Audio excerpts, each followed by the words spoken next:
ہمیں سپورٹ کرنے کے لیے ہمارے چینل کو ابھی سبسکرائب کر لیں اور بیل کے آئیکن پر کلک کر کے ہماری لیٹسٹ ویڈیو کی نوٹیفیکیشن بر وقت حاصل کریں۔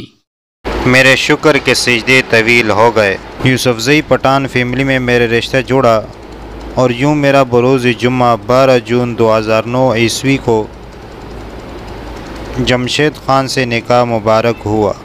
میں عائشہ سے عائشہ خان کہلائی۔ اللہ رب العزت کی ایک اور مصلحت سمجھ میں آئی۔ کالج کے دوستوں کے مکالمے ذہن میں گردش کرنے لگے کہ عائشہ کو خان کی پخ کیسے لگی۔ میرے مالک نے میرے دوستوں کی چٹی حس کو شعور بخشا۔ یہ ہوتی ہیں چٹی حس میں شعور بشارتیں جو بندے کے قلم یا زبان سے نکل کر دوسرے لوگوں کے ذہنوں تک رسائی لیتی ہے۔ ان بشارتوں کے پورے ہونے کا ایک متعین وقت ہے جو لوح محفوظ میں لکھ دیا گیا ہے۔ اب سوچتی ہوں کہ اللہ تعالیٰ نے مجھے نوازنے میں کبھی دیر نہیں کی، صرف 6 ماہ میں عائشہ سے عائشہ خان بنا دیا، لفظ خان کا محفوظ صاحبان عطا کر کے۔ میری اللہ رب العزت سے ہر مومن و مومنات کے لیے دعا ہے کہ وہ ہمیشہ ہمیشہ اپنے رب اور اس کے حبیب کی محبت میں رہیں، اور ان غیر مسلموں کے لیے دعا گو ہوں جو ابھی تک صراط مستقیم نہیں پا سکے ہیں، وہ خواتین و حضرات جو خواہش مند ہونے کے باوجود ہمت نہیں کر پا رہے۔ میری دعا ہے کہ وہ جلد از جلد اس گناہ کے بنور سے چھٹکارا پائیں، آمین۔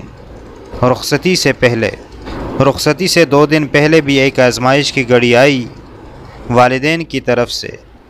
انہوں نے سپریم کورٹ میں ایک اور ہمارے خلاف پٹیشن داخل کی، جس کی وجہ سے ہمارے محسن مفتی صاحب بہت پریشان ہو گئے کہ کہیں ایسا نہ ہو کہ رخصتی میں رکاوٹ ہو جائے۔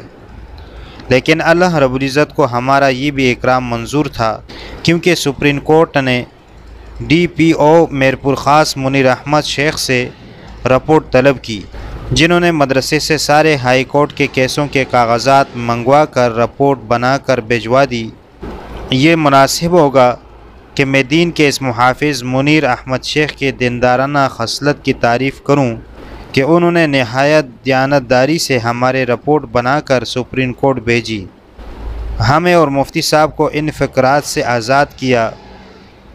اللہ ان کی عزت و تکریم میں اضافہ کرے، آمین۔ یہ وہی منیر احمد شیخ ہیں جن کو ہائی کورٹ نے ہمارے کیسوں میں تفتیش کے لیے مقرر کیا تھا، اور انہوں نے دیانتدارانہ تفتیش کر کے ہمارے حق میں ہائی کورٹ میں رپورٹ بھجوائی تھی۔ قابل تعریف تو ہر وہ شخصیت تھی جنہوں نے اس راہ سفر میں ہمارا ساتھ دیا۔ ہم پر تو ان کے احسانات دنیوی تھے، لیکن میں سمجھتی ہوں ہر ایک نے فی سبیل اللہ اپنے دین کی حفاظت کے لیے یہ مجاہدہ کیا۔ ایسے ہی اگر دین اسلام کے مجاہد اپنے دین کی حفاظت کے لیے کمر بستہ ہو جائیں تو نبی کریم صلی اللہ علیہ وسلم کی خواہش کہ میرا یہ پیغام جو حاضر ہے وہ غیر حاضر تک پہنچا دیں، پوری ہو جائے گی، اور ہو بھی رہی ہے۔ اللہ اس خواہش کو مزید جلا بخشے، آمین۔ رخصتی مفتی محمد نعیم صاحب، ان کی اہلیہ اور دوسرے مخیر حضرات، خواتین خصوصاً زیبی جویلرز نے ان 6 ماہ میں کس طرح اپنی اولاد کی طرح ہماری پرورش کی، اس کی مثال کم از کم میں نے اپنی زندگی میں کہیں نہیں سنی اور نہیں کہیں دیکھی۔ بہت ہی کم ایسے لوگ ہوتے ہیں۔ مجھے نکاح اور رخصتی میں ایک لمحہ کے لیے بھی والدین کی کمی محسوس نہیں ہوئی اور نہ ہی ان کی یاد آئی۔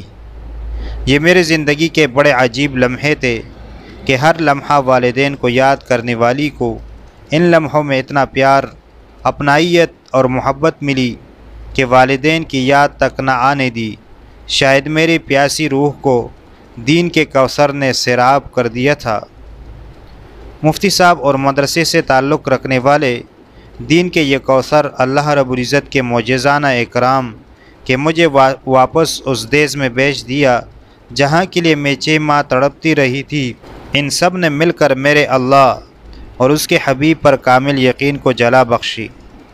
مفتی صاحب نے میری رخصتی میں 200-300 مہمان حضرات کو مدعو کیا۔ برات کے اکرام میں ان سب مہمان حضرات نے بھرپور حصہ لیا۔